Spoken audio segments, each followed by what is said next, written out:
Happy spring, everyone. From New York City, you are listening to I Love Photography Live. This is Alan Murabayashi with my regular co-host, Sarah Jacobs. Hey, Sarah. Hey, Alan. How you doing? Still looking very blonde. I know. It's sticking around. That's what it does, that hair. That's what it does, that bleach. You might be watching us on youtube.com/PhotoShelter, or you might have downloaded the podcast by going to iTunes and searching for I Love Photography. Whatever the case is, we're happy to have you here. And all of the links you see today can be found on our blog at blog.photoshelter.com. What else? We're on Twitter. Tweet at us at PhotoShelter or hashtag I Love Photo. We love hearing your comments. We know you guys are listening. You just don't want to comment. Okay, that's fine.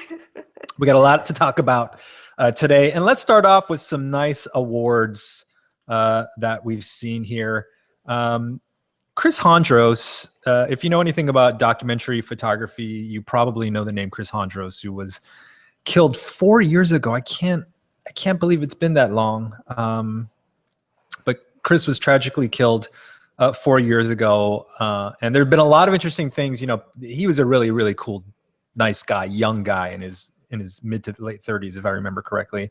They tried to get a park named after him in Brooklyn, which was unsuccessful, but that was crazy why they wouldn't name it. They got all the signatures and whatnot, but that didn't happen. But there is an award made in his honor that Getty Images helped put together, and they've just announced the winners. So Kevin Frayer, freelance photojournalist, and Diana Markosian. And Kevin won a $20,000 award to continue pursuing his projects, and Diana won a $5,000 award to continue her projects. And that's a great day. It is a great day. For photographers. We know about Deanna because she won the Burns Emerging Photographer Award last year for the same project, Inventing My Father. So I'm excited to see what she comes up with this new grant. Yeah, Diana just is cleaning up, and Frayer's work. I look forward to seeing more of his work. I mean, these are obviously two very, very talented photographers. Great stuff. Good stuff. Speaking of organizations that want to give you money, Sarah, over on the blog at blog.photoshelter.com, one of our perennially most popular posts is 16 organizations that want to give you money. And so we said, you know what, why don't we turn this into a guide and add a few more, because photographers are always looking for ways to fund their projects. Here's a new guide. Download it. 22 organizations that want to fund your photo project at photoshelter.com/resources. Yeah, we've got a lot. Obviously, we've got 22 in there, and it's for all different types of photography. So no matter what you're trying to shoot or the story you're trying to tell, there is probably a grant that exists that could help you out. So definitely download the guide, check it out, and start applying. You know, in researching the guide, I was really surprised at how big some of the awards get. I mean, that the $20,000 award is no slouch, but there's some awards that are like $50,000. That's unbelievable. That's a lot of camera gear. Which takes me to a complete tangent, which is, I was thinking today when I was plugging in my camera into the computer for the show, I haven't bought a camera in a long time.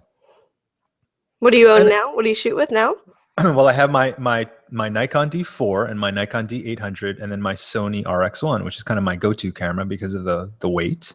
And I was thinking, it's like, the cameras are so good now, you kind of don't need to upgrade on every cycle. True. In fact, it's arguable whether you even need to upgrade at all. Right? So you have a 5D? I do. Yeah, I have a 5D Mark II. But I mean, I definitely consider moving up to the Mark III. But they're at Mark IV already, so it's not like you need the newest. Right. Yeah. Anyway, well, I mean, if Sony announces an RX2, I'll get one, but it'll have been 3 years. That will be the longest period of time in which I haven't purchased a new camera. You might know, Sarah, that I'm from Hawaii, because I think every show I try to mention that. You throw it in there somehow. Yep. Somehow, some way.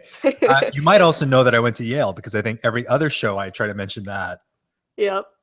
I'm not trying to be a snob. I'm just saying that I went to to Yale, and this week it's actually relevant because the rare book library, the Beinecke Rare Book Library, which if you ever get a chance to go to New Haven, you just got to stop by this building. It is gorgeous. It's made out of translucent marble. So when you're inside and the sun is out, you just get this crazy, beautiful light, and you see all this marble on the, which is actually the facade of the building. It's incredible. Anyway, they got a trove of Abe Lincoln photos, which is crazy. So like this one, Alexander Gardner's 1963 portrait of Abraham Lincoln, an albumen print. So we're talking old school, obviously, because the new school silver gelatin didn't quite exist at that point, as far as I know. The interesting thing about Lincoln, you know, I always think about Lincoln, well, I think about Daniel Day-Lewis, and then I also think about like photos of old Abe Lincoln, like this, and then you get younger Abe Lincoln. So here's a photo now that Matthew Brady took of a younger Abe Lincoln. Totally doesn't look like Lincoln to me. Oh man. I know. No, I mean, we think about the way that, you know, presidents age during their terms today, but back then it was like even more, even more so. They didn't have sunscreen or anything back then. Right, exactly. They're out. You know, I was in my Facebook feed this week, and I saw that David Burnett, world-renowned photojournalist David Burnett, had taken a photo of the hat that Lincoln was wearing the night he was shot. And it was just like a big top hat that was like in some sort of safe thing. The classic Abe hat, yeah. The classic Abe hat. It was kind of weird to think that that is still around, the hat. So you're not trying to brag about Yale or anything. They just now own the largest amount of pictures of Abe Lincoln. That's all. They have a huge library now of Abe Lincoln. Well, yeah, which you probably can never see. I mean, maybe they'll do an exhibit, but I'm still encouraging you to go see the Beinecke Library because it's a beautiful library. Well, enough about that. Enough about Yale. Instagram. You can't not talk about Instagram because that thing is everywhere. But the thing that you can talk about is how in the past they've deleted photos of breastfeeding and female breasts and stuff like that with kind of an unclear policy. You know, you could have like butts, or you could have male nudity to a certain extent, but women who are breastfeeding would get their accounts shut down or get photos deleted. And yesterday, Instagram updated their guidelines on nudity and harassment, which I think is great. Yeah. They've come up with an exact phrase, which I think should be a rule of life in general. They say it's never okay to encourage violence or attack anyone based on their race, ethnicity, national origin, sex, gender identity, or sexual orientation, religious disabilities, or diseases. They got it all covered. Yeah, and you know what? You know, back in the old days, like a year ago, it would have been gender and sexual identity, and now it's gender and gender identity. Yeah. And sexual identity, because there's so many variants now. I'm still trying to get up to speed on all that stuff. Yeah, no, I think this rule is good. They have got into some hot water recently for a girl who's been doing a photo series all about her period, and she posted a photo of her pants that had period blood on it, and then it just caused like a storm on Facebook. It was like on everyone's feed about how her open letter to Instagram of, you know, why are you deleting this? And that's actually not addressed in their new terms. So it'll be interesting to see how they react. No specific mention of period blood on your pants. Right. Yeah, I mean, you know, I feel for the organization. You know, when you think about how many photos get uploaded to that service, and in how many different ways this service is used. You know, in some cases, people are doing it to make political statements or art or just being silly, and how can you create a set of terms for every situation? You can't. True. It's still kind of strange. You know, Chelsea Handler is all big about Free the Nipple, and Miley Cyrus, and a lot of those people are getting into that stuff. And I guess it's, again, their intent is not nefarious at all, but then you don't want to have pornographers on Instagram who would take that and twist it and reinterpret it and change it. So I feel for you, Instagram. I feel for you. Still love you. Still love you. Still on the Instagram. Something that that I didn't super love, but I understand where it's coming from, is the Instagram for doctors, which we found over at The Verge. And this one is called Figure One. So it's not meant as a social network per se in the way that we think of Instagram. It's for doctors to share images that are for some reason HIPAA okay of like weird pathologies, which totally makes sense because you're going to come across stuff as a doctor where you don't know what it is and you don't want to consult the normal places, whatever Wikipedia for doctors is. Sometimes it's easier just to post a photo and people can go on and be like, oh yeah, that's something. That's a something. Yeah. And let me tell you, these images are not for the faint of heart. They're gross, but they're very gross. I mean, kind of like period blood. It's like it's coming out of your body, so it is what it is. Here, that's one way to put it. Yeah, look at this one. This is a photo of a woman's stiletto that got shoved into someone's face. Oh my God. Barely missing something or another that could have killed them. Right. The picture is an X-ray, so you just see the heel of the stiletto just jabbed into this skull, and you can tell it's going right through the eye socket. It's crazy. And the doctors are sharing it because they're like, "This is amazing that the heel did not touch any vital part of the face, like it didn't ruin the eye, yeah, etc." And, you know, just sharing it with the other doctors, like, wow, guys, would you take a look at this? It's like, it's crazy. You know, when I saw this article on The Verge, it made me think how many weird little niches of stuff exist and we don't even know about. There must be an Instagram for dentists and an Instagram for scuba divers. And yeah, maybe there is and maybe there isn't. Maybe. If you know about them, tweet at us. Yeah, tweet at I Love Photo or hashtag I Love Photo. Or at PhotoShelter, whatever you can remember. We wanna know about all these weird things. We love it. Stock photography has not the best reputation because a lot of it's weird and cheesy. Yeah. And here's the situation. You know, Rand Paul declared his candidacy for president of the United States, and he put out a little map graphic here, which you can see now, endorsed Rand Paul for president. And on the map, there are little pins and their little faces coming out. So in this case, 5 faces emerging from different parts of the United States. And it turns out that whoever was running communications on this, marketing communications on this piece, went, not so surprisingly, to a stock site and pulled a set of diverse faces to represent Americans from different parts of the country. But claimed that they were real people from the US, where they're pinpointed, and credited to the quotes that were underneath the photo. Yeah, and then so the bad part of it is it turns out they're actually stock photos of German national citizens. So has nothing to do with anything. Now this is you know, this kind of stuff happens all the time. But you know, if you want to save yourself some embarrassment, hire a photographer to take photos for you. This is God, yeah. What an amazing project to just be able to go around the US and photograph, you know, take portraits your constituents. Yeah. We know a lot of photographers who would want to do that right away. So Rand Paul, if you need photographers, tweet at us and we'll give you some names. And I bet you're gonna have great photos, not only that, great stories, and you know, and some content marketing for your blog. Right. Well, I believe the graphic has been taken down and all is well again, but that just goes to show you, you know, sometimes you got to pay money to get your own photos. Or BuzzFeed will call you out. Yeah, you're going to get called out. That's embarrassing. You don't want that to happen. No.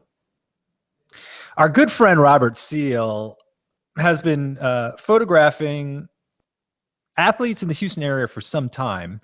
And here's a photo of NBA MVP candidate James Harden. And Robert Seale has taken similar photos like this before with people like Yao Ming, other people who had played on the Houston team. And he lays out a piece of plexiglass and then he takes the photo. And this photo, like some of the others, are really great. And he showed up on Gizmodo with kind of behind the scenes photos. that's not the reason why I want to talk about it. Well, first of all, you know, I sent him a note and I said, hey, congratulations. That's awesome. You're on Gizmodo, because a lot of people read Gizmodo. So, you know, a lot of people are going to see this. The funny thing to me and to him were the comments. And of course, take a look. you know, commenters are trolls, or commenters are know-it-alls, or what I don't know what they are. I try not to comment because who cares, right? But all these commenters are like, why didn't he just Photoshop it? Like, why go to the trouble of the plexiglass? Who cares? Just Photoshop it. It's just, you know, it's like, why do anything? Why exert effort to do anything? Why learn how to take a photo when you can just buy a stock photo? I'm like, come on, man. Yeah. This is a guy, this is a very, very talented portrait photographer who came up with a really, really cool concept that he's executed multiple times. And look at the end product. It's freaking awesome. Yeah, it's amazing. It's and the reaction isn't, wow, that's an awesome photo. It's, you should have Photoshopped it. No, not the same. Not the same, kids. Yeah, you know what? My neighbor, who lives 1 block away from me, told me a little something that I try to keep in the back of my head. And that phrase is, haters gonna hate. Words of wisdom. Yeah, that's from my neighbor, T Swift. Shout out to Taylor. What's up? I don't actually know her, but she does live a block away. It's New York. Everyone lives a block away from each other. Yeah, right. Oh, I wish she did live in your building. That would be cool. That would be cool. Then you'd come over more often. That'd be cool. Right. James Estrin organized a few years ago the New York Portfolio Review. The New York Portfolio Review was a portfolio review of really, really top flight editors, primarily from New York. And it was free, but you had to apply to get in. It's been phenomenally successful. Kudos to James for doing it. It doesn't cost anyone anything to attend. And on the Lens blog that he also created, he started kind of previewing some of the people that were going to show up. And here was a set of photography by Tsering Topgyal that I really, really liked. The Exiled Children of Tibet. And I think what I really liked about the photos, other than the fact that they were just really great, was there's just something about the natural light in all these photos. Yeah, he's using natural light. So appealing. Yeah. You know? Mm-hmm. This photo here, we're seeing a reflection of some trees in a window and a guy kind of staring out of this coffee shop. That's just a lovely photo. And, you know, sometimes you see photos and you're like, man, how come I don't have a photo like that in my portfolio or anywhere in my archive? Like, how many times have I been outside of a window, and yet I don't have like a really cool portrait like this? Mm-hmm. So it was simultaneously inspiring and it kind of bummed me out too. Yeah, that always happens with a good series to other photographers. I think there's also something to be said that he's documenting these people, a community that he knows very well and that he's a part of. And so he understands their story in a completely unique way. And that really shows through the images and through the little details that he's captured and the portraits he's been doing. Yeah, I think, you know, with any good documentary photography and portraiture, the comfort of the subject is always very, very apparent. Mm-hmm. Right. And I think because he knows this demographic of people, he's able to connect with them. Mm-hmm. It's powerful photography. Yeah, I love this one. For some reason, I'm really drawn to this guy here. Yeah, cool photo. Well, that's the photographer. No, that's not the photographer. He's got Tsering though. Yeah, cool photo. Anyway, I hope he got great reviews, and I hope he picked up a few jobs as a result of the portfolio review, because they're very, very nice images. So congratulations. Yeah. You know, kids, man, y'all kids are crazy. Climbing up walls and stuff. You know what I saw last week on the internet was kids in New York who jump across subway platforms. No. Yeah, not the double wide ones. That would be impossible. Uh-huh. The single train width, they will literally, as for fun, they'll take a running jump and then they'll jump across the platform, which is not the smartest thing in the world. Nope. Because if you hit the third rail, then you'll get electrocuted and die. And if you miss the jump, then you might break an ankle or shatter your shin bone or something. Right. But, you know, kids being kids, they want to do these crazy things. And over in Kenya, in Nairobi, there's the High Rise Photo Club with a set of images that looks a lot like our buddy Hamza Diaz over here in New York City. Yeah. Yeah, you can definitely tell that these kids are taking a note from him. But you know what? Good for them. Oh, totally. Totally. It's great to see, you know, Nairobi. That's not a city that comes across my news feed ever, but I'm going to follow these guys and like be able to experience Nairobi in a totally different way. This is fantastic. And so for all of the downside of Instagram with period blood and free the nipple, look, kids from different continents. I mean, I'm assuming they've seen Hamza's stuff because Hamza's stuff is everywhere. Yeah. I'm assuming they were influenced in some form or fashion by his work. Think about that. That would have never happened before the internet, because Hamza wouldn't have been published in a book and that book wouldn't have gotten over to Kenya. Right. So, all right, information exchange. This is how it's supposed to be done. No one's getting hurt. No one's putting anyone down. A lot of homage, a lot of great creativity. You High Rise boys, you keep doing what you're doing. Keep climbing. Keep climbing. We love animal photos. Who doesn't love an animal photo? Evil Everyone loves people. it. Yeah, evil people, animal haters. But a lot of people are animal lovers. And here's a case where a pet shelter put dogs into a photo booth to get them adopted, which is a brilliant marketing idea, number one. And then the photos are awesome. And then not only that, the way they assemble them into these little grids. Yeah, you really get to see each dog's personality. 'Cause, Yeah. you know, every dog has their own personality and how they're going to act. And this is like a perfect little snapshot of that. It's great. This dog is great. You want to adopt that one? You know, he's got a curious look on his face. He does. In the upper left and bottom right quadrant. And then, of course, when they're throwing him the doggy treat here, it's a good action photo. Totally. But all these dogs, they look so sweet. Yeah. Come on, people. Adopt one. Adopt a dog. You know, all my friends, they always want me to get a dog. Yeah. I But mean, this, no. Yeah. I mean, if I had to get a dog, I'd get one of these nice buggers. I know. They're great.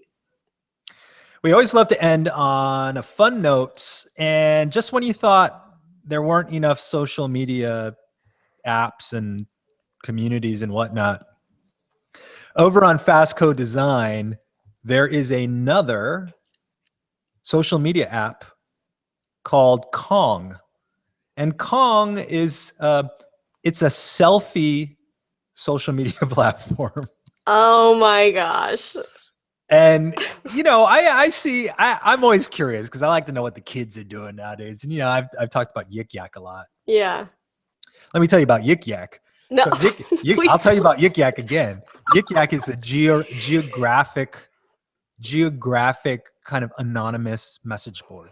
So you're only seeing conversations with people who are within a mile and a half. And of course, and it's very popular among college students. So being in New York and being so close to a lot of colleges and high schools and whatnot, you get really some crazy conversations. And then last week, I was asked to come to do an entrepreneurial talk over at Brown University. And curious, I pulled out my Yik Yak and I was like, what's up here in Providence, Rhode Island?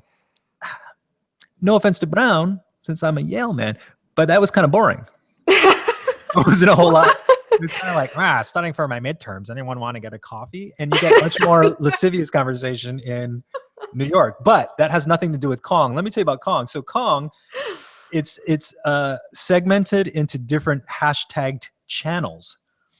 And Kong was interesting enough that I decided to download Kong. Okay. And post some selfies? And I put it on my phone because I wanted to see what's up. Oh, no. So I'm going to hold. So the way it works. So this is, I know it's not quite focused here, but this is the spin hashtag. Oh, wow. So I got in my chair and I spun the chair around, and then you can turn it into an animated GIF. Oh. And you just. So now you're surrounded by other people who've taken spin selfies. Yeah. And you can connect with them? Is that the deal? I guess you can follow them like any social media. But there's like There's emoji where people try to imitate emojis, and guilty pleasure where people are eating like Taco Bell. You know, you'll see different hashtags emerge over time, like TGIF and whatnot. It's fun. Well, first of all, selfies. You know, I love selfies. They're just fun inherently. Yeah, they can be. They can be narcissistic, but they can also just be like, "Look at me! I'm spinning in a chair. It's exciting." Yeah, and these aren't like bragging selfies. These are just like, "I'm eating a taco. Guilty pleasure." So I don't know that this is actually going to become anything, but for this week, I'm enjoying it, and I hope to post a few more images on Kong. So if you get on Kong, man, I'm Alan3 on Kong. What's up? Hilarious. I'll have to download it. Yeah. And you know what? Tomorrow in New York City, it's going to be 77 degrees and sunny, which is basically summertime. Thank God. It's summertime, baby. Get some Kong and selfie all around the city. That's what I'm saying. Get some iced coffee, get some ice cream, go eat a popsicle, and then put it all on Kong. Hashtag every single one of those. See what's up, see what's trending. It's all good. Yeah. So that app is called Kong. Everything we talked about today, you can find on the blog with all the links, blog.photoshelter.com. Another show 52. Hopefully Yale will acquire more photos. A great Hawaiian photographer will shoot something, and another great selfie social network will emerge before the next show. What do you think about that, Sarah? I hope so too. I can only hope. So for Sarah Jacobs, this is Alan Murabayashi signing off. Thanks for joining us for another episode of I Love Photography. Bye-bye.